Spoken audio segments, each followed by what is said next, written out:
Hello दोस्तों, welcome to my channel. आशा करता हूँ कि आप सब अच्छे होंगे। तो हम लोग पढ़ रहे थे सेल चैप्टर के बारे में। हम लोग क्या क्या पढ़ चुके हैं?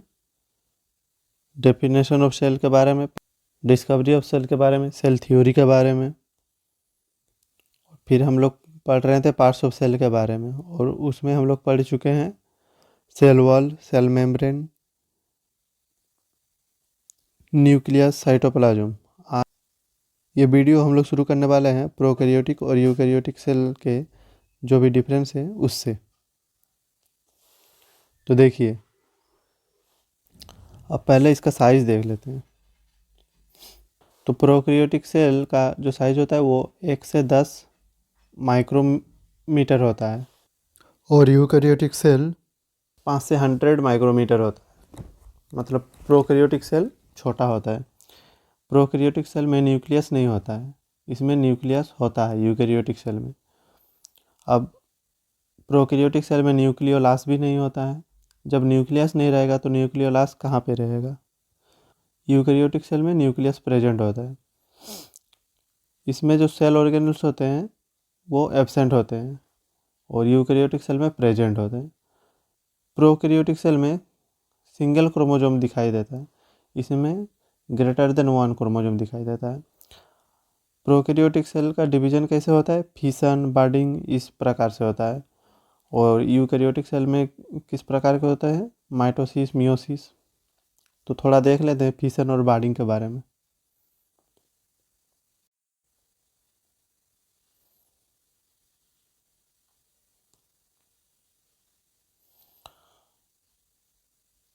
तो देखिए, ये हो गया फिशन प्रोसेस। तो देखिए, पहले तो एक सेल है, अब डीएनए रेप्लिकेशन हो रहा है यहाँ पे।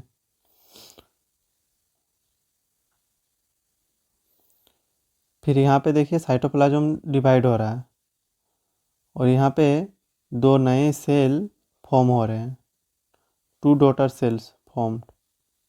और इसी प्रकार से फिशन के द्वारा 2 नए सेल फॉर्म होते हैं। ये एक सेक्सुअल रिप्रोडक्शन है। अब थोड़ा बर्डिंग के बारे में देख लेते हैं।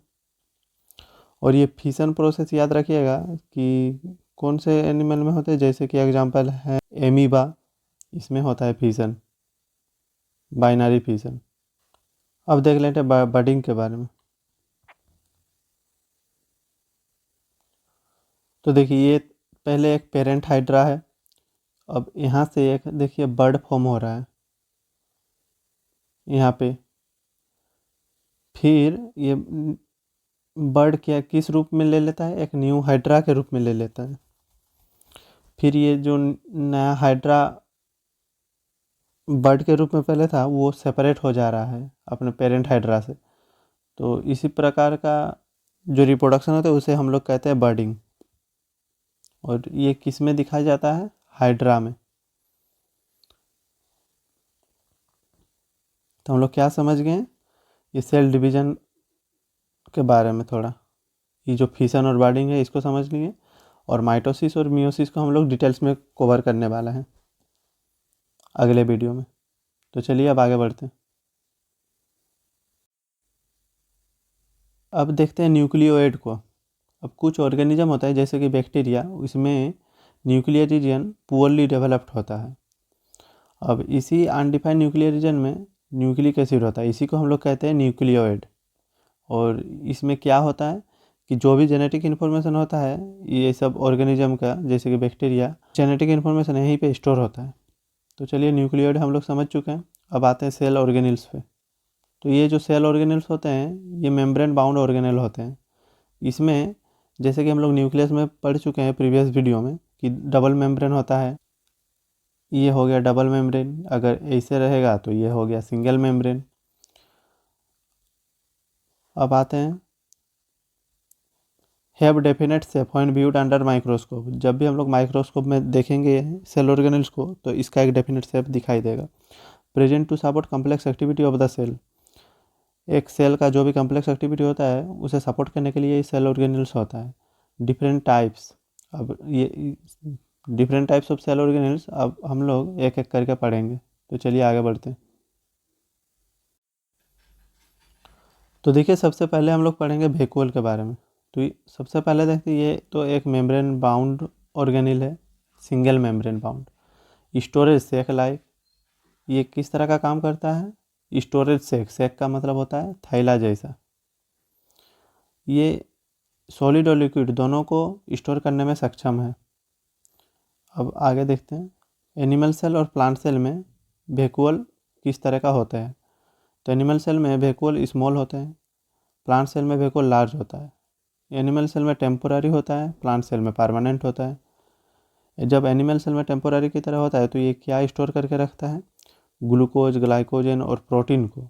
और प्लांट सेल में ये क्या स्टोर करके रखता है? शुगर, अमाइनो एसिड और ऑर्गेनिक एसिड को। अब आगे बढ़ते हैं। तो चलिए अब वैक्यूल को हम लोग थोड़ा डायग्राम में देखते हैं।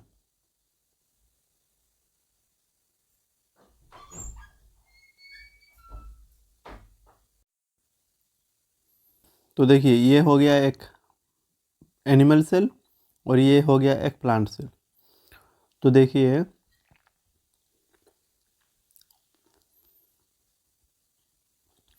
ये हो गया एनिमल सेल में वैक्यूल और ये हो गया प्लांट सेल में वैक्यूल। तो देखिए, एनिमल सेल में वैक्यूल कितना छोटा होता है और प्लांट सेल में वैक्यूल कितना बड़ा होता है। ये हो गया वैक्यूल। और एनिमल सेल में ये है वैक्यूल। तो आप देख चुके हैं कि एनिमल सेल और प्लांट सेल में जो वैक्यूल होता है, तो एनिमल सेल में बहुत छोटा होता है और प्लांट सेल में बहुत बड़ा होता है। और ये किस तरह का काम करता है? स्टोरेज सेक लाइक। तो चलिए आज यहीं पे वीडियो ख़त्म करते हैं।